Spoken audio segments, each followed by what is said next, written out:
સમાચાર એ જે તમારા હોય, જે તમને સ્પર્શે, જે લાવે તમારી સમસ્યાઓનો અંત, અને આવા સમાચાર એટલે BK news today. BK news today એટલે broad knowledge. For more updates, subscribe to our channel and enjoy watching the videos. નમસ્કાર દર્શક મિત્રો, હું છું પિયુષ. સ્વાગત છે તમારું ઉત્તર ગુજરાતની લોકપ્રિય ચેનલ બીકે ન્યૂઝ ટુડેમાં. આજના સમાચારના પ્રાયોજક છે કોબરા વાડના થાંભલા. દર્શક મિત્રો, સમાચાર શરૂ કરતા પહેલા જોઈશું આજના મુખ્ય સમાચાર.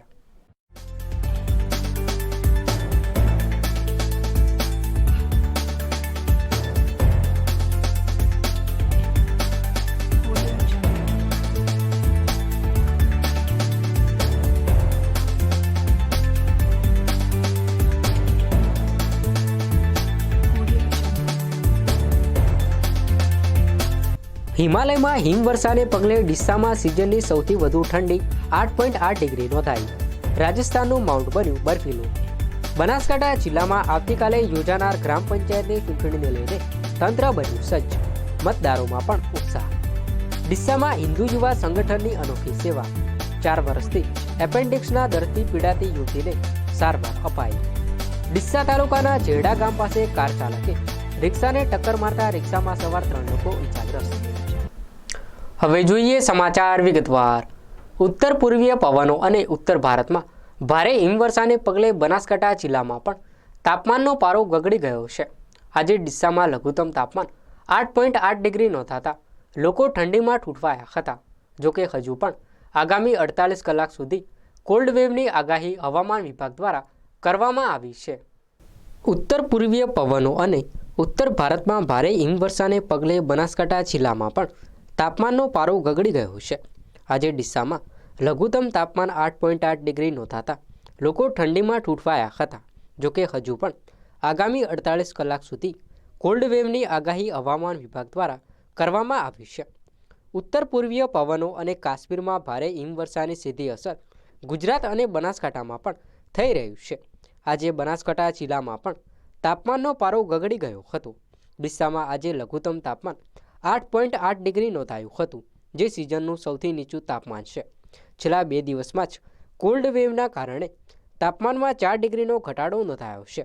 અઠવાડિયા અગાઉ 11થી 12 ડિગ્રી તાપમાન રહેતું હતું, તે ઘટીને પારો 8.8 ડિગ્રી સુધી પહોંચી ગયો છે, જેની સીધી અસર લોકોના જનજીવન પર જોવા મળી રહ્યું છે.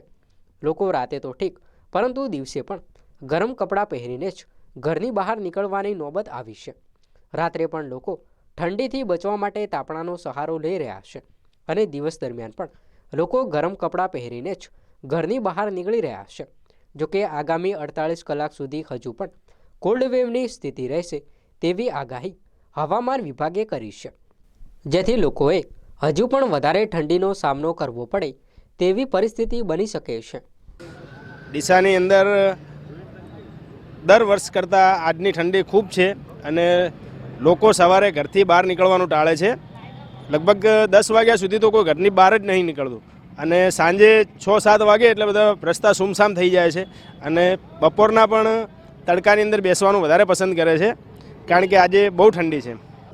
ડીસામાં 2-3 દિવસથી ઠંડીનો વધારે પડતો અનુભવ થઈ રહ્યો છે, જેથી સવારમાં નીકળવામાં પણ મુશ્કેલ પડે છે.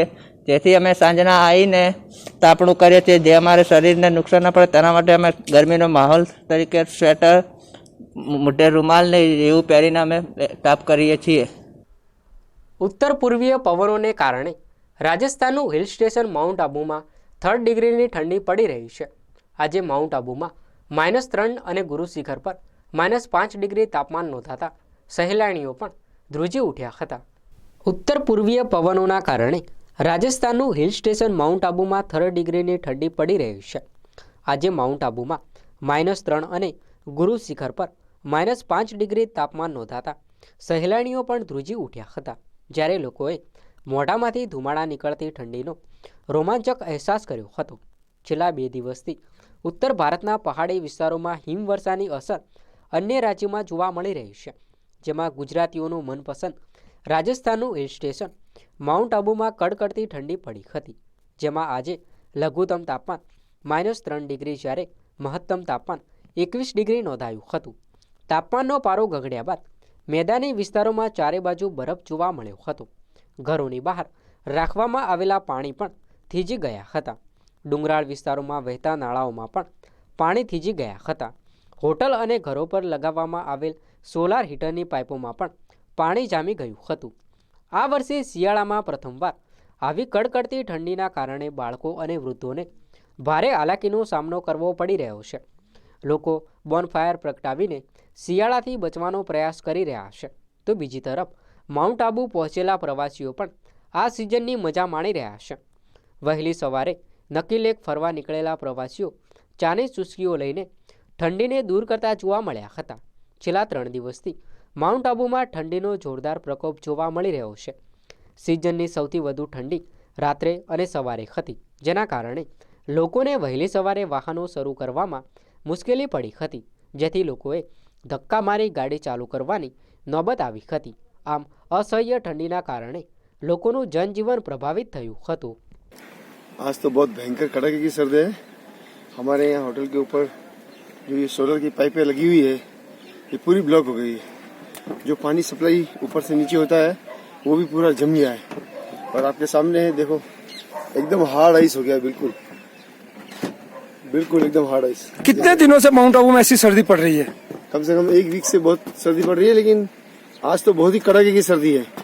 इतना हार्ड आइस होना मतलब कम से कम मेरे को लगता है -2 -4 तक होगा टेम्परेचर. ऐसा लगता है. सोलर में पानी बंद हो गया पूरा. अब धूप निकली है, धीरे धीरे धूप निकल गई, फिर भी देखो कितनी हार्ड आइस है. माउंट आबू में आज देखिए सर, पूरी मतलब ये पानी चिड़िया के लिए पानी रखते हैं, ये पूरा बर्फ बन गया है पूरा एकदम. मतलब आज पहली बार ऐसा हुआ है इस साल में, पहली बार. बाकी सर्दी तो रोज रहती है, लेकिन इतनी भयंकर सर्दी नहीं. आज जो पूरा एकदम ये देखिए पूरा बर्फ जम गया है, पूरा बर्फ में पिछड़ हो गया है. क्या इस साल का सबसे सर्द दिवस कह सकते हैं हम इसको? जी, आज पहली बार फर्स्ट सबसे बड़ी.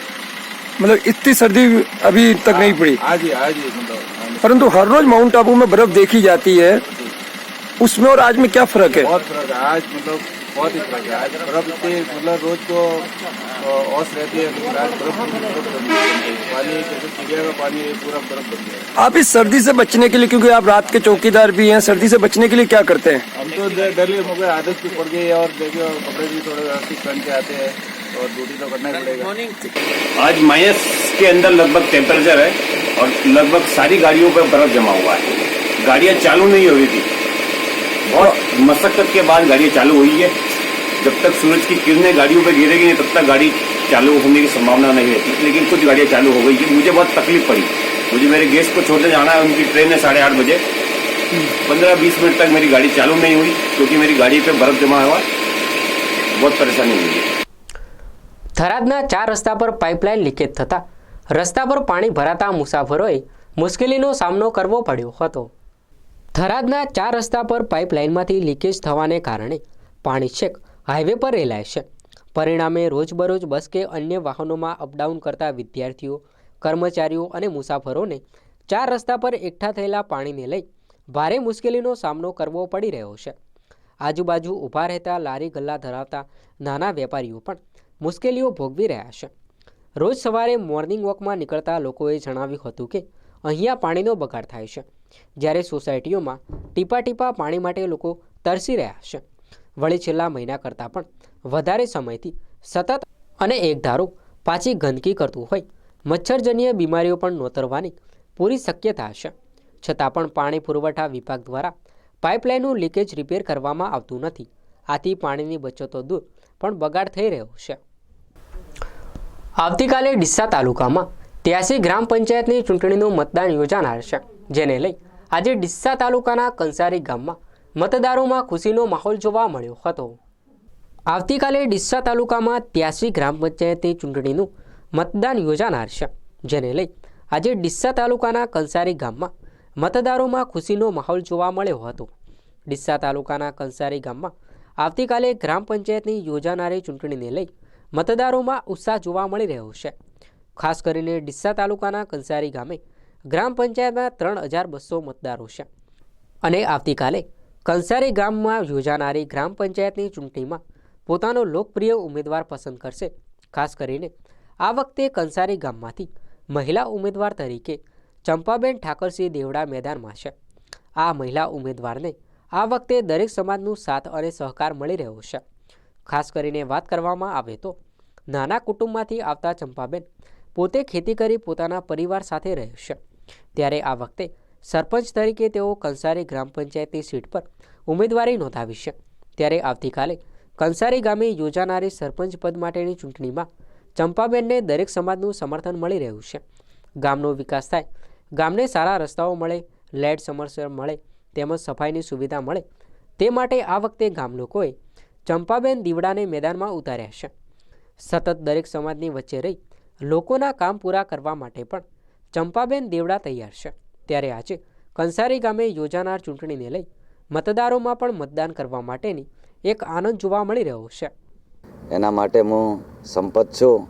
ગામના કંસારીના નાનામાં નાના ગરીબ રેખા નીચે તેમના કામ માટે હું સંપત્તિ આપીને નાનામાં નાનું ગરીબ રેખા માટે હું એમના કામને સાથે રહીને સહકાર આપીને એમનું કામ પૂરું કરવા મારો આગ્રહ રાખું છું. અને ગામના વડીલો, યુવાનો, મિત્રો એમનો સાથ સહકાર લઈ મેં મારી ઈચ્છા પૂરતી મેં ઉમેદવારનું ફોર્મ ભરવાની તક મળ્યો છે. તે મેં તૈયારીમાં છું. હું તેના માટે કંસારી ગ્રામ પંચાયતમાં હું હાજરી કાયમી ખાતે આપીશ અને એમના કામ જે હશે નાના મોટા સમક્ષતા એ કામ પૂરા કરવા મારી પૂર્વ તૈયારીમાં કાળજી રાખીશ હું એમને. અને કોઈ બી પણ નાના મોટા હાઈસ્કૂલના કોઈ બી સરકારી કામ માટે, કોઈને રેશન કાર્ડ માટે, કોઈ બી આધાર કાર્ડ માટે એમના માટે હું કોઈ બી ટાઈમે હાજર રહીશ અને કોઈ બી મુશ્કેલી હશે તો એમને હું દૂર કરી આપીશ, સાથ સહકાર આપીશ. એમની સાથે જઈને પૂરું કામ 100% હું કરી આપવાની મારી આશા વ્યક્ત કરું છું. મારું નામ છે દેવડા ઠાકરભાઈ કાળુજી. મહિલા સીટ છે ચંપાબેન ઠાકરજી દેવડા. અમારા કંસારી ગામની અંદર એવો મેં ઉમેદવાર પસંદ કરેલો છે કે ભણેલો ગણેલો યુવાન છે. અમારે પસંદ એવો કર્યો છે પૂરી સમાજની રીતે અમારે ભણેલો ગણેલો યુવાન પસંદ કરેલો છે કે ગામની અંદર અડધી રાતના કોઈને દવાખાનું છે, પછી આપણે કોઈ રેશન કાર્ડની અંદર છે, કોઈ બી ભણેલા ગણેલા યુવાનની આપણે ગામની અંદર જરૂર છે. એટલા માટે કે આપણે ગામની અંદર લાઇટની વ્યવસ્થા, ગટર લાઇન, ડેરી ઉપર લાઇન બનાવી, સ્કૂલની અંદર ટાઈમસર શિક્ષકોને ઓટો મારવો, પંચાયતની અંદર જવું, એટલે તેઓ ભણેલા ગણેલા યુવાનની જરૂર પડે છે તેઓ.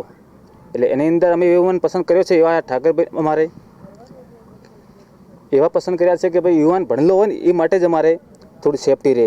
એ માટે નમ્ર અપીલ છે મારી કે સ્થાનિક હું બોલું છું કંસારી ગામની અંદરથી કે અમારે ભણેલા ગણેલા યુવાનની જરૂર છે. ગામની અંદર આગળ જે પણ કોઈ કાર્ય થયેલું હોય એને પણ થોડું આગ્રહ કરીને લાવે. કોઈને પ્લોટ છે, પછી આપણે રેશન કાર્ડની અંદર કોઈને નામ વધારા કરવા હોય. હાલની અંદર અભણો વધારે છે, ભણેલા ઓછા દેખાય છે, પણ સરપંચ જોડે જાય એટલે કે ભાઈ કે આપણે આ કામ નહીં લાગતું કે પછી તેઓ એને આગ્રહ નમ્ર વિનંતી મેં કરી છે કે ભાઈ કે આ રીતે મારે તમને ઉમેદવાર તરીકે ઊભા કર્યા છે ભાઈને અમારે કંસારી ગામના. એની અંદર કે તમે સાથ અને સહકાર આપજો. ભણેલા ગણેલા યુવાન છો તમે, કંસારીમાં પૂરું કામ થાય એવી મારી નમ્ર અપીલ છે. બનાસકાંઠા જિલ્લાના ડીસા તાલુકાની 83 ગ્રામ પંચાયતની ચૂંટણીઓ તૈયારીઓ પૂર્ણ કરાઈ હતી. ડીસા તાલુકામાં આવતીકાલે યોજાનાર 83 ગ્રામ પંચાયતની ચૂંટણીની તૈયારીઓને તંત્ર દ્વારા આખરી ઓપ આપી દેવાયો છે. જેમાં મતદારો મતદાન કરી તેમના ગામના ઉજ્જવળ ભવિષ્ય માટે સરપંચને ચૂંટશે. બનાસકાંઠા જિલ્લાના ડીસા તાલુકાની 83 ગ્રામ પંચાયતની ચૂંટણીની તૈયારીઓ પૂર્ણ કરાઈ હતી. ડીસા તાલુકામાં આવતીકાલે યોજાનાર 83 ગ્રામ પંચાયતની ચૂંટણીની તૈયારીઓને તંત્ર દ્વારા આખરી ઓપ આપી દેવાયો છે. જેમાં મતદારો મતદાન કરી તેમના ગામના ઉજ્જવળ ભવિષ્ય માટે સરપંચને ચૂંટશે. બનાસકાંઠા જિલ્લાના ડીસા તાલુકામાં આવતીકાલે 83 ગ્રામ પંચાયતોમાં ચૂંટણી યોજાવાની છે, જેના તંત્ર દ્વારા તડામાર તૈયારીઓ કરવામાં આવી છે. આજે વહેલી સવારથી જ અલગ અલગ તાલુકા મથકે ચૂંટણી અધિકારી દ્વારા કામગીરી હાથ ધરવામાં આવી હતી. 83 ગ્રામ પંચાયતોમાં સરપંચ પદ માટે કુલ 590 ઉમેદવારો મેદાનમાં છે, જ્યારે સભ્યો માટે 1339 ઉમેદવારો વચ્ચે જંગ જામશે. ગામના ઉજ્જવળ ભવિષ્ય માટે મતદારો મતદાન કરી સરપંચને ચૂંટશે. જોકે આ વખતે બેલેટ પેપરથી મતદાન થવાનું હોવાથી 2766 બેલેટ બોક્સની પણ વ્યવસ્થા કરાઈ છે. ચૂંટણીની કામગીરી માટે કુલ 9865 પોલિંગ સ્ટાફ ફરજ બજાવશે અને સમગ્ર ચૂંટણી પ્રક્રિયા પર નજર રાખવા માટે કુલ 156 રૂટ પર ઝોનલ ઓફિસર નજર રાખશે. આજે તમામ તાલુકા મથકેથી ચૂંટણી અધિકારી દ્વારા મતદાન બોક્સ સાથે સ્ટાફને જે તે મતદાન મથકે રવાના કરાયો છે અને ચૂંટણી શાંતિપૂર્ણ માહોલમાં સંપન્ન થાય તે માટે તંત્રએ તૈયારીઓને આખરી ઓપ આપી દીધો છે. ગુજરાતમાં પંચાયતોની ચૂંટણીને લઈ ગ્રામ્ય વિસ્તારોમાં રાજકારણ ગરમાયું છે, જેમાં બનાસકાંઠામાં 538 જેટલી ગ્રામ પંચાયતોની ચૂંટણીમાં 1877 જેટલા ઉમેદવારોએ સરપંચ પદ માટે ઉમેદવારી નોંધાવી છે, જ્યારે વોર્ડમાં 4562 જેટલા ઉમેદવારોએ સભ્ય પદ માટે ઉમેદવારી નોંધાવી છે. બનાસકાંઠા જિલ્લામાં ગ્રામ પંચાયતની ચૂંટણીમાં કુલ 13,48,366 જેટલા મતદાતા પોતાના મતાધિકારનો ઉપયોગ કરશે, જેમાં પુરુષ 6,48,000 અને મહિલાઓ 6,51,000 પોતાના મતાધિકારનો ઉપયોગ કરશે. બનાસકાંઠા જિલ્લામાં સરપંચોની ગ્રામ પંચાયતોની ચૂંટણીને લઈ વહીવટી તંત્ર પણ સજ્જ બન્યું છે, જેમાં વહીવટી તંત્ર દ્વારા સંપૂર્ણપણે તૈયારીઓ રજૂ કરવામાં આવી છે. જોકે બેલેટ પેપરથી મતદાન કરવાના હોય જેને લઈને 2766 જેટલી મતપેટીઓ પણ તૈયાર કરવામાં આવી ગઈ છે. સમગ્ર પ્રક્રિયા દરમિયાન 9865 જેટલા કોલિંગ છાપ અભિયાન શાંતિપૂર્ણ રીતે ચાલે એ માટે નિમણૂક કરવામાં આવ્યા છે. 156 જેટલા અલગ અલગ રૂમ બનાવી ઓફિસરોને મતદાન મથકો પર કોઈ નાની મોટી મુશ્કેલી હોય કે કોઈ પણ વ્યક્તિને મદદની જરૂર હોય જેના માટે ઝોનલ હેડ ઓફિસરને પણ નિમણૂક કરવામાં આવ્યા છે. 21 તારીખે મતગણતરી થવાની છે તે વખતે સ્થળો પર નિયત કરવામાં આવ્યા છે, જેને લઈ વહીવટી તંત્ર સંપૂર્ણપણે સજ્જ બન્યું છે. જોકે આ અંગે બનાસકાંઠા જિલ્લા કલેક્ટર આનંદ પટેલે જણાવ્યું હતું કે બનાસકાંઠા જિલ્લામાં 528 જેટલી ગ્રામ પંચાયતોની ચૂંટણી યોજાવાની છે અને 2 ગ્રામ પંચાયતોમાં પેટા ચૂંટણી યોજાવાની છે, જેમાં કુલ મતદારોની વાત કરવામાં આવે તો 6,96,000 જેટલા પુરુષ મતદાતાઓ, 6,51,000 જેટલા મહિલા મતદાતાઓ, જિલ્લામાં કુલ 13,48,366 જેટલા મતદાતા પોતાનો મતાધિકારનો ઉપયોગ ગ્રામ્ય કક્ષાની આ અગત્યની ચૂંટણીમાં પોતાના જ પ્રતિનિધિત્વને ચૂંટવા માટે જઈ રહ્યા છે. 1877 જેટલા સરપંચના ઉમેદવારો છે આ ચૂંટણી લડી રહ્યા છે. 4,562 જેટલા ઉમેદવારો વોર્ડની ચૂંટણી લડી રહ્યા છે. આ ચૂંટણી પ્રક્રિયા સમગ્ર શાંતિપૂર્ણ રીતે કરી શકાય એટલા માટે વહીવટી તંત્ર તમામ તૈયારીઓ કરવામાં આવી પૂર્ણ કરી દેવામાં આવી છે. બેલેટ પેપરથી મતદાન કરવાના હોય જેને લઈ 2,766 જેટલી મતપેટી છે, જેની પણ તમામ તૈયારીઓ પૂર્ણ કરી દેવામાં આવી છે. સમગ્ર પ્રક્રિયા દરમિયાન 9,865 જેટલા પોલિંગ સ્ટાફ આ પ્રક્રિયા શાંતિપૂર્ણ રીતે ચાલે એ માટે એમને નિમણૂક કરવામાં આવેલી છે. 156 જેટલા અલગ અલગ રૂટ બનાવી ઝોનલ ઓફિસરને નિમણૂક કરવામાં આવી છે.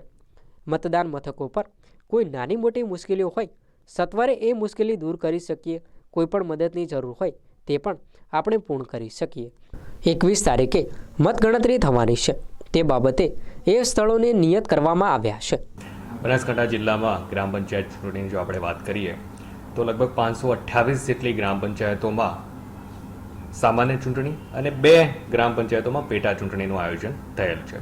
જો આપણે મતદારોની વાત કરીએ તો 6,96,000 જેટલા પુરુષ મતદાતાઓ અને 6,51,000 જેટલા મહિલા મતદાતાઓ અને 3 જેટલા અન્ય મતદાતાઓ ગણી જિલ્લામાં કુલ 13,48,366 જેટલા મતદાતાઓ પોતાનો મતાધિકારનો ઉપયોગ ગ્રામ્ય કક્ષાની આ અગત્યની ચૂંટણીમાં પોતાનું જનપ્રતિનિધિત્વને ચૂનવા માટે ઉપયોગ કરવા જઈ રહ્યા છે.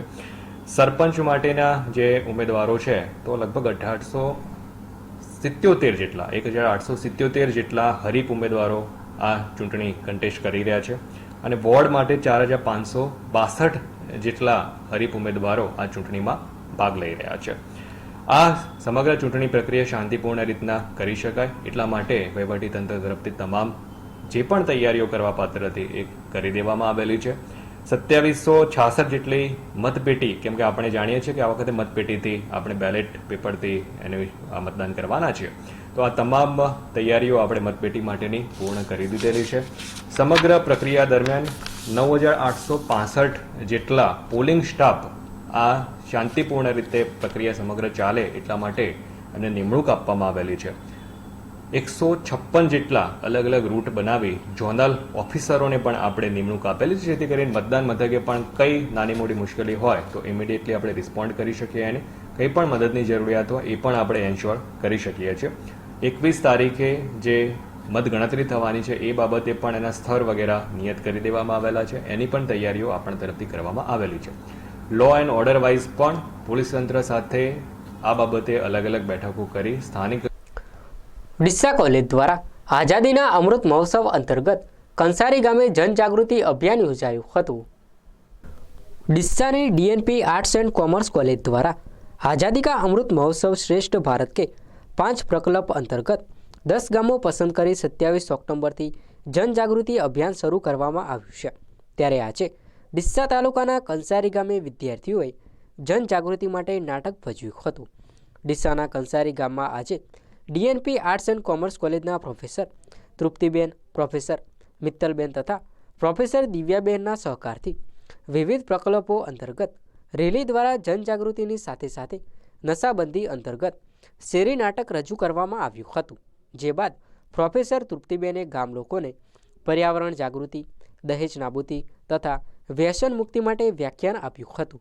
કંસારી ગામના લોકોએ વિદ્યાર્થીઓને ઉમળકાભેર આવકારી રેલી તથા નાટકને વધાવ્યું હતું અને ગામમાંથી આ દૂષણ નાબૂદ થાય તે માટે ગામ લોકો પ્રયત્ન કરશે તેવી ખાતરી આપી હતી. આઝાદીના અમૃત મહોત્સવના 5 પ્રકલ્પ અંતર્ગત ડીસા કોલેજ દ્વારા શરૂ થયેલ જનજાગૃતિ અભિયાનમાં એનએસએસના સ્વયંસેવકભાઈ બહેનો તથા અન્ય વિદ્યાર્થીઓની ઉત્કૃષ્ટ કામગીરી કરવામાં આવી હતી. ડીસા કોલેજના આચાર્ય રાજુભાઈ રબારી તથા નિયામક છગનભાઈ પટેલ દ્વારા અભિયાન અંતર્ગત સતત માર્ગદર્શન અને સહયોગ પ્રાપ્ત થતો રહે છે અને હજુ પણ જનજાગૃતિ અભિયાન અંતર્ગત ડીસા કોલેજ દ્વારા શેરી નાટક અને રેલીના માધ્યમથી કામ કરવામાં આવશે. દર્શક મિત્રો, ખબરોનો સિલસિલો હજુ યથાવત છે. તે પહેલા લઈએ એક નાનકડો વિરામ.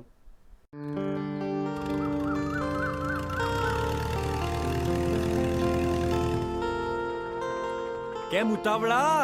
ભાઈ જુઓ ને, મારી વાડના થાંભલા કોવાઈને સાવ ફાટી ગયા.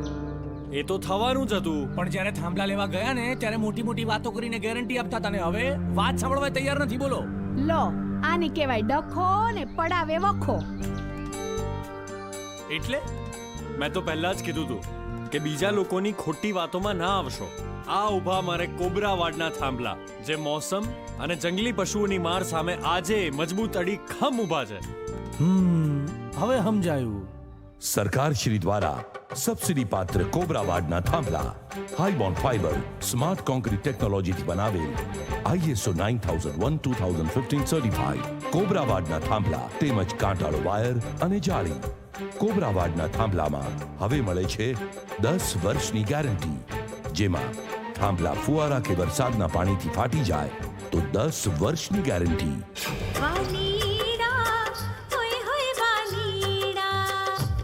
ઝઘડા મિટાવ, બાળ કરાવ. કોબરા વાડના થાંભલા. નક્ષત્ર ઉત્તર ગુજરાતના પાલનપુર જેવા વિકસતા શહેરમાં સુખ સુવિધાનું નવું સરનામું. અફોર્ડેબલ ફ્લેટ્સની સૌને પોસાય તેવી ભવ્ય સ્કીમ. અહીં બાળકો માટે વિશાળ પ્લે એરિયા, બહેનો માટે શોપિંગ સેન્ટર, યુવાનો માટે જીમ, વડીલો માટે યોગા હોલ, મોર્નિંગ વોક માટે ટ્રેક, બાળકોના ઉત્તમ સ્ટડી માટે નજીકમાં જ શાળાઓ, પુસ્તકોથી સજ્જ લાઇબ્રેરી, અદ્યતન સિનેમા હોલ. નક્ષત્ર 9,61,000 થી શરૂ. પ્રધાનમંત્રી આવાસ યોજનાની સબસિડી તથા સરળ હપ્તે લોનની સુવિધા સાથે 2 અને 3 રૂમ રસોડાના ફ્લેટ્સની સ્કીમ ઉપલબ્ધ. નક્ષત્ર, જ્યાં તમારું ઘરનું સ્વપ્ન સાકાર કરવા માટે આજે જ કોન્ટેક્ટ કરો 8140055500. વિરામ બાદ આપનું સ્વાગત છે. વધુ સમાચારોમાં. ડીસાના રાજપુર તીનબત્તી વિસ્તારમાં રહેતી યુવતીને છેલ્લા 4 વર્ષથી એપેન્ડિક્સની બીમારી હતી, પરંતુ પરિવારમાં પરિસ્થિતિ સારી ન હોવાને કારણે છેલ્લા 4 વર્ષથી આ યુવતી એપેન્ડિક્સની બીમારીથી પીડાતી હતી.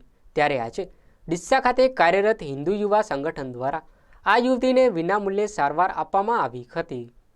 ડીસાના રાજપુર તીનબત્તી વિસ્તારમાં રહેતી યુવતીને છેલ્લા 4 વર્ષથી એપેન્ડિક્સની બીમારી હતી, પરંતુ પરિવારમાં પરિસ્થિતિ સારી ન હોવાને કારણે છેલ્લા 4 વર્ષથી આ યુવતી એપેન્ડિક્સની બીમારીથી પીડાતી હતી. ત્યારે આજે ડીસા ખાતે કાર્યરત હિન્દુ યુવા સંગઠન દ્વારા આ યુવતીને વિનામૂલ્યે સારવાર આપવામાં આવી હતી. નામ ભેમાભાઈ વેરસીભાઈ દેવી પૂજક. ભેમાભાઈ એક સામાન્ય પરિવારમાંથી આવે છે અને તેમના પરિવારમાં તેમની પત્ની અને તેમની 2 દીકરીઓ સાથે નાના ઝૂંપડામાં રહી વસવાટ કરે છે. આમ તો ભેમાભાઈ દેવી પૂજક માત્ર ડબ્બાઓમાંથી ચૂલા બનાવી અને તેમાંથી જે આવક થાય છે તેનાથી પોતાના પરિવારનું ગુજરાન ચલાવે છે. તેમની 2 દીકરીઓમાંથી તેજલબેન ભેમાભાઈ દેવી પૂજક જે ડીસાની બ્રાન્ચ શાળામાં અભ્યાસ કરે છે અને છેલ્લા 4 વર્ષથી એપેન્ડિક્સની બીમારીથી પીડાઈ રહી છે. પોતાના પરિવારની આર્થિક સ્થિતિ સારી ન હોવાને કારણે દેવી પૂજક પરિવાર પાસે એપેન્ડિક્સનું ઓપરેશન કરાવવા માટેના પણ પૈસા ન હતા, જેના કારણે આ યુવતી છેલ્લા 4 વર્ષથી હેરાન પરેશાન થઈ રહી હતી. જે બાદ આ અંગેની જાણ દીપકભાઈ ઠાકોરને થતાં તેઓએ તાત્કાલિક ધોરણે ડીસા ખાતે કાર્યરત હિન્દુ યુવા સંગઠનના પ્રમુખ નીતિનભાઈ સોનીને જાણ કરી હતી, જેથી તેઓએ તાત્કાલિક આ પરિવારની મુલાકાતે પહોંચ્યા હતા. જ્યાં રૂબરૂ મુલાકાત કરતા ભેમાભાઈ દેવી પૂજકની પરિસ્થિતિ સારી ન હતી, જેથી તાત્કાલિક તેમની દીકરી તેજલને એપેન્ડિક્સની સારવાર માટે ડીસાની ભણસાળી હોસ્પિટલ ખાતે હિન્દુ યુવા સંગઠનના કાર્યકર્તાઓ દ્વારા લઈ જવામાં આવી હતી, જ્યાં તેને એપેન્ડિક્સની સારવાર વિનામૂલ્યે કરવામાં આવી હતી. જે બાદ સારવાર લીધા બાદ તેમના પરિવાર સાથે પોતાના ઘેર પહોંચતા હિન્દુ યુવા સંગઠન દ્વારા તેમને પરિવારને તમામ પ્રકારનું કરિયાણું પણ આપવામાં આવ્યું હતું. આમ આજે હિન્દુ યુવા સંગઠનના કાર્યકર્તાઓ દ્વારા એપેન્ડિક્સની બીમારીથી 4 વર્ષથી પીડાતી યુવતીને વિનામૂલ્યે સારવાર અપાવી અનોખી સેવા કરી હતી. અમારી પરિસ્થિતિ ખરાબ હતી સાહેબ. અમે ડબ્બાનું કામ કર્યા સાહેબ. મારી છોકરીને અપંડી હતી સાહેબ. અમારા પૈસા નથી સાહેબ. અમે બહુ ગરીબ છે સાહેબ. અમે સાહેબ ભેગા થયા સાહેબ. અમને વાત કરી સાહેબ કે બસ છોકરી અપંડી તમે દવાખાને લઈ ગયા સાહેબ. પસંદગી સર સાહેબ મરાયું. હાલ સાહેબે અમને કરણી પહોંચાડ્યું છે સાહેબ. સામાન પહોંચાડ્યું. એમનો આભાર છે. ધન કહેવાય સાહેબ. એટલું મારી છોકરી ઓપરેશન કરો સાહેબ. 2 છોકરી ભણે છે મારા. બસ 3 દિવસ અગાઉ ફોન આવ્યો હતો એમનો કે બેબીને એપેન્ડિક્સનો દુખાવો ખૂબ ઉપડે તો એના માટે ઓપરેશન કરાવવું પડશે. હાલ એની તબિયત ખરાબ છે, જેથી અમે એમને રાત્રે ભણસાળી હોસ્પિટલ જઈ અને ઇન્જેક્શન અપાવ્યું હતું. એના પછી બીજા દિવસે ભણસાળીમાં જઈને બધી એક્સરે ને બધી રિપોર્ટ કરાયા તો એપેન્ડિક્સ તો છે જ, પણ વધી ગયું વધારે, એના લીધે ઓપરેશન તાત્કાલિક કરવું પડે એવું ડૉક્ટર સાહેબે કીધું હતું. અને અગાઉ બી એમને 4થા મહિનાના અંદર બતાવ્યું હતું. એ વખતે જ સાહેબે કીધું ઓપરેશન કરાવવું પડશે, પણ એમની આર્થિક પરિસ્થિતિ સારી ન હોવાથી અમારો સંપર્ક કરાયો. જેથી હવે ઓપરેશન તો 2-3 દિવસમાં અમે કરાવી દઈશું, પણ એમની પરિસ્થિતિ જ્યારે અમે એમના રહેઠાણ ઉપર આવ્યા તો જોયું તો એમની પરિસ્થિતિ ખૂબ એવી વીક હતી. એમ એ જે પોતે ડબ્બા ને એવું બધું બનાવતા હોય અને દિવસના 100-150 રૂપિયા કમાતા હોય અને એમની આ બેબી બીમારીના લીધે હાલ ધંધો પણ એમનો બંધ છે. એના કારણે એમની પરિસ્થિતિ ખરાબ હોવાથી હાલ અમે કરિયાણું બધું ભરી આપ્યું છે અને અગાઉ બી એમને જરૂરિયાત હશે તો કરશું. અને બીજું તો અમારે એમના પાસે જે રહેઠાણની વ્યવસ્થા નથી, તો નગરપાલિકા કે સરકારશ્રી દ્વારા જે બી આવાસ યોજનામાં એમનો લાભ મળતો હોય તાત્કાલિક રીતે એમને મળે એવી આશા રાખીએ. અને એમની 2 છોકરીઓ ભણે છે હાલ. અને એક સારું કહેવાય કે હાલ સુધી એમના પિતાએ છોકરીઓને કોઈ મજૂરી ઉપર નથી મોકલેલા. એમને જાત મહેનત ધંધો કરી અને એમનું ભણતરનું પૂરું કરે છે. બનાસકાંઠાના સરહદી વિસ્તાર ભરડવા ગામે સરપંચની ચૂંટણી દરમિયાન ઉમેદવારે પોલીસ પ્રોટેક્શનની માંગ કરી છે. હરીફ ઉમેદવાર તરફથી જીવનું જોખમ હોય ઉમેદવાર કૃષ્ણાબેન રાજપૂતે ગ્રામજનો સાથે પોલીસ પ્રોટેક્શન માટે જિલ્લા કલેક્ટર અને એસપી ઓફિસમાં રજૂઆત કરી છે. બનાસકાંઠાના સરહદી વિસ્તાર ભરડવા ગામે સરપંચની ચૂંટણી દરમિયાન ઉમેદવારે પોલીસ પ્રોટેક્શનની માંગ કરી છે. હરીફ ઉમેદવાર તરફથી જીવનું જોખમ હોય ઉમેદવાર કૃષ્ણાબેન રાજપૂતે ગ્રામજનો સાથે પોલીસ પ્રોટેક્શન માટે જિલ્લા કલેક્ટર અને એસપી ઓફિસમાં રજૂઆત કરી છે. સરપંચની ચૂંટણીને આડે હવે ગણતરીના કલાકો જ બાકી છે, ત્યારે બનાસકાંઠાના સરહદી વિસ્તાર સુઈગામ તાલુકાના ભરડવા ગામે ઉમેદવારો ચૂંટણી જીતવા માટે ધાક ધમકીના રસ્તાઓ અપનાવી રહ્યા છે, જેમાં સરપંચના ઉમેદવાર કૃષ્ણાબેન રાજપૂતને પણ હરીફ ઉમેદવાર તરફથી ધાક ધમકી આપી હિંસાનો પ્રયાસ કર્યો હોવાની ઘટના બની છે. જેથી કૃષ્ણાબેન રાજપૂતે ગ્રામજનો સાથે આજે જિલ્લા કલેક્ટર અને જિલ્લા પોલીસ વડાની ઓફિસે પહોંચ્યા હતા, જ્યાં તેમણે આવેદનપત્ર આપી પોલીસ પ્રોટેક્શનની માંગ કરી છે. સાથે જ તેમણે જણાવ્યું હતું કે અગાઉ તેમણે આ મામલે સુઈગામના પીએસઆઈ કિરણભાઈ સુથારને પણ રજૂઆત કરી હતી. જોકે તેઓ સ્થાનિક હોવાથી કોઈ કાર્યવાહી ન કરતા તેમની કામગીરી સામે પણ શંકા વ્યક્ત કરી હતી અને પીએસઆઈની બદલી કરવાની માંગ સાથે પોલીસ પ્રોટેક્શન આપવાની રજૂઆત કરી હતી. સાથે જ ચૂંટણી દરમિયાન જો ગામમાં કોઈપણ જાતની સાથે ખૂન ખરાબી થશે તો તેના માટે જવાબદાર પણ પોલીસ તંત્ર જ હશે તેવી લેખિત રજૂઆત કરી હતી.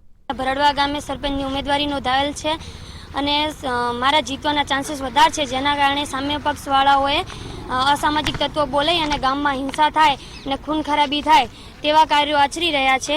તો અમે અગાઉ સુઈગામ પોલીસ સ્ટેશનમાં સુથાર કિરણસિંહ પીએસઆઈને 8/12ના રોજ અરજી આપેલી છે, પણ તેમના દ્વારા કોઈ પગલાં લેવામાં આવ્યા નથી. તેમની ભૂમિકા શંકાસ્પદ છે, જેના કારણે તેમને આ ચૂંટણી પૂરતા તેમને આ બાબતથી અલગ રાખવામાં આવે અને એમને ફૂલ પોલીસ પ્રોટેક્શન આપવામાં આવે અને જરૂર પડે તો બંદોબસ્ત માટે એસઆરપીને બોલાવવા માટેની અરજી કરવા માટે અહીંયા કલેક્ટર કચેરી અને એસપી સાહેબને અરજી આપવા માટે સમગ્ર ગામજનો સાથે આવ્યા છે. અને મેં ભરડવાની અંદર 5 નંબર વોર્ડમાં મારી પત્નીનું સભ્ય તરીકે ફોર્મ ભરાવેલ હતું અને ટેકેદાર મારા રબારી રૂપાભાઈ રામાભાઈ હતા અને તેઓ ટેકેદારને ગામજનોએ ઝાંક્ષી તામશાહી ને રાજાશાહી આપી અને તેઓ મારી પત્નીનો ટેકો ખેંચાવી અને મારું ફોર્મ પણ રદ કરાવેલ છે. તેઓ હું એસપી સાહેબ અને કલેક્ટર સાહેબને પણ ભલામણ કરવા આવ્યો છું. તેઓ હું સ્થાનિક લેવલે કોઈ રજૂઆત કરી સારી યાદ છે અમારી અને બીજું અમને પોલીસ કાંઈ જાણ ધરતું નથી અને ગઈ ચૂંટણીમાં મેં સરપંચ તરીકે ઉમેદવારી પણ નોંધાવી હતી અને ત્યારે પણ ખોટા વોટિંગ અને બધું ખોટું કરવામાં આવ્યું હતું. અમારી માંગ પોલીસનો બહુ બંદોબસ્ત અને બહુ અમને કોઈ હાલ હવાલ ના કરે તેના માટે અમે માંગ કરીએ છીએ. ડીસાના બેકરી કુવા વોળા વિસ્તારમાં ઠપકો આપવા જતા 5 ઈસમો દ્વારા હુમલો કરાતા ડીસા ઉત્તર પોલીસ મથકે 5 ઈસમો વિરુદ્ધ ફરિયાદ નોંધાવા પામી હતી. ડીસા શહેરના બેકરી કુવા વોળા વિસ્તારમાં કેટલાક ઈસમો બીભત્સ શબ્દો બોલતા હતા, જેઓને ઠપકો આપવા જતા 5 ઈસમો દ્વારા હથિયારો લઈ હુમલો કરવા આવેલ અને ઘરના દરવાજા અને સામાનને નુકસાન કરી જાનથી મારી નાખવાની ધમકી આપતા ડીસા ઉત્તર પોલીસ મથકે 5 ઈસમો વિરુદ્ધ ફરિયાદ નોંધાઈ છે. આ અંગેની વિગત જોઈએ તો ડીસાના બેકરી કુવા વોળા વિસ્તારમાં રહેતા ભાવનાબેન વાઘાજી ઠાકોર તેમના ઘર આગળ બેઠા હતા. તે દરમિયાન કેટલાક ઈસમો જોરથી બીભત્સ અપશબ્દો બોલતા હોય તેઓએ ઠપકો આપેલ અને અપશબ્દો બોલવાની ના પાડેલ, જેથી આ ઈસમો થોડી વારમાં આવીએ છીએ અને પછી તમારી વાત તેમ કહી જતા રહેલ. જે બાદ સાંજે 5 વાગ્યા આસપાસ 5 ઈસમો હાથમાં હથિયાર લઈ આવેલા અને ભાવનાબેનને અપશબ્દો બોલી હુમલો કરવા આવતા ભાવનાબેન તેમના ઘરમાં જતા રહેલ અને દરવાજો બંધ કરી દીધેલ, જેથી આ 5 ઈસમો ઘરના દરવાજા ઉપર હથિયાર વડે નુકસાન કરી અને ઘરની બહાર પડેલ ખુરશી અને કેરેટ તોડી નુકસાન કરવા લાગેલ અને ઘરની બહાર નીકળો તો તમને જાનથી મારી નાખવાશે તેવી ધમકી આપતા ભાવનાબેને બૂમાબૂમ કરતા આસપાસના લોકો આવી જતા આ લોકોને સમજાવી ત્યાંથી રવાના કરેલ. જ્યારે આ અંગે ભાવનાબેને ડીસા ઉત્તર પોલીસ મથકે મહેશ ઉર્ફે ટકો સામળભાઈ લુખાર, પ્રકાશ અમરતભાઈ રાવળ, અરવિંદ ઉર્ફે દડિયો માલાભાઈ રાવળ, નરેશપુરી ગણેશપુરી ગોસ્વામી અને અજય ગોવિંદજી ઠાકોર વિરુદ્ધ ફરિયાદ નોંધાવતા પોલીસે ગુનો નોંધી વધુ કાર્યવાહી હાથ ધરી છે. સહયોગ સેવા સંસ્થા ચેરિટેબલ ટ્રસ્ટ દ્વારા પ્રાથમિક આરોગ્ય કેન્દ્ર ડાવસમાં સગર્ભા અને ધાત્રી માતાઓને કીટ વિતરણ કરવામાં આવી હતી. આજરોજ પ્રાથમિક આરોગ્ય કેન્દ્ર ડાવસમાં સગર્ભા માતાઓ અને ધાત્રી માતાઓને પોષણ મળી રહે તે ઉદ્દેશ્યથી બનાસકાંઠાના આરસીએચઓ તેમજ તાલુકા હેલ્થ ઓફિસરના માર્ગદર્શન હેઠળ અને મેડિકલ ઓફિસરની રાહબરી હેઠળ છેલ્લા 2 માસમાં જે કોઈને ડિલિવરી થયેલ હોય તેવી ધાત્રી માતાઓને અને સગર્ભા માતાઓને કીટો ડાવસ ગામના સહયોગ સેવા સંસ્થા ચેરિટેબલ ટ્રસ્ટ દ્વારા આપવામાં આવી હતી. આ ટ્રસ્ટ દરરોજ માટે જેને પણ ડિલિવરી થશે તે માતાને એક કીટ આપવામાં આવશે તેવી જાહેરાત કરેલ છે અને આ સંસ્થા દ્વારા અવારનવાર આવા કેમ્પો કરવામાં આવે છે. કીટમાં ઘી, ગોળ, ગુંદર, કોપરા, પેપરામૂળ, લોટ, બદામ સહિત કીટમાં આપેલ હતું, જેમાં ગ્રામજનો બહોળી સંખ્યામાં હાજર રહી 32 કીટોનું વિતરણ કરવામાં આવ્યું હતું. સંયુક્ત સેવા સંસ્થા ચેરિટેબલ ટ્રસ્ટના પ્રમુખ દેવાભાઈ ચૌધરી, ઉપપ્રમુખ હરચંદભાઈ પરમાર, મંત્રી દેવાભાઈ કુડીજા અને તેમના સભ્યો હાજર રહ્યા હતા. તેમજ પ્રાથમિક આરોગ્ય કેન્દ્રના MPHS, FHS, FA, LT, pharmacist, MPHW, FHW, આશા વર્કર તેમજ ડાવસના સમગ્ર સ્ટાફે ભારે જહેમત ઉઠાવી અને આ કાર્યક્રમને સફળ બનાવ્યો હતો. આજરોજ ડીસા તાલુકાના જેરડા ગામ પાસે મારુતિ કાર ચાલક બેકાબુ બની આગળ જઈ રહેલ રિક્ષાને ટક્કર મારી હતી, જ્યારે રિક્ષામાં સવાર 3 લોકોને ઈજાઓ થતાં સારવાર અર્થે ડીસા સરકારી હોસ્પિટલ ખાતે ખસેડવામાં આવ્યા હતા. આજરોજ ડીસા તાલુકાના જેરડા ગામ પાસે મારુતિ કાર ચાલક બેકાબુ બની આગળ જઈ રહેલ રિક્ષાને ટક્કર મારી હતી, જ્યારે રિક્ષામાં સવાર 3 લોકોને ઈજાઓ થતાં સારવાર અર્થે ડીસા સરકારી હોસ્પિટલ ખાતે ખસેડવામાં આવ્યા હતા. ડીસા તાલુકાના જેરડા હાઈવે પર આજે દારૂના નશામાં ચકચૂર બનેલ મારુતિ કારના ચાલકે રિક્ષા ચાલકને ટક્કર મારતા અકસ્માત સર્જાયો હતો. ડીસા સહિત સમગ્ર બનાસકાંઠા જિલ્લામાં છેલ્લા ઘણા સમયથી માર્ગ અકસ્માતના બનાવોમાં સતત ચિંતાજનક વધારો થઈ રહ્યો છે. ખાસ કરીને રાત્રિના સમયે મોટાભાગના વાહન ચાલકો દારૂના નશામાં ચકચૂર બની વાહન હંકારતા હોય છે, જેના કારણે વારંવાર વાહન ચાલકો દારૂના નશામાં હોવાને કારણે અકસ્માત કરતા હોય છે. ત્યારે વારંવાર સર્જાતા અકસ્માતમાં અત્યાર સુધી અનેક લોકો ઈજાગ્રસ્ત થયા છે. ત્યારે આવો જ એક અકસ્માત આજે ડીસા તાલુકાના જેરડા હાઈવે પર બન્યો હતો. આ અકસ્માતની વિગતો જોઈએ તો ખેડા તરફથી દારૂના નશામાં ચકચૂર મારુતિ કાર ચાલક પૂરપાટ ઝડપે આવી રહ્યો હતો, ત્યારે આગળ રહે રિક્ષા ચાલકને જોરદાર પાછળથી ટક્કર મારતા અકસ્માત સર્જાયો હતો. અકસ્માતમાં રિક્ષામાં બેઠેલ 3 લોકોને ગંભીર ઈજાઓ થઈ હતી, જેથી તેઓને તાત્કાલિક સારવાર અર્થે ડીસાની સરકારી હોસ્પિટલ ખાતે ખસેડવામાં આવ્યા હતા. આ અકસ્માત સર્જાતા ઘટના સ્થળે લોકોના ટોળેટોળા ઉમટી પડ્યા હતા. તો દર્શક મિત્રો, આ હતા આજના મુખ્ય સમાચાર. વધુ સમાચાર માટે જોતા રહો BK news today. BK news today એટલે બ્રોડ નોલેજ.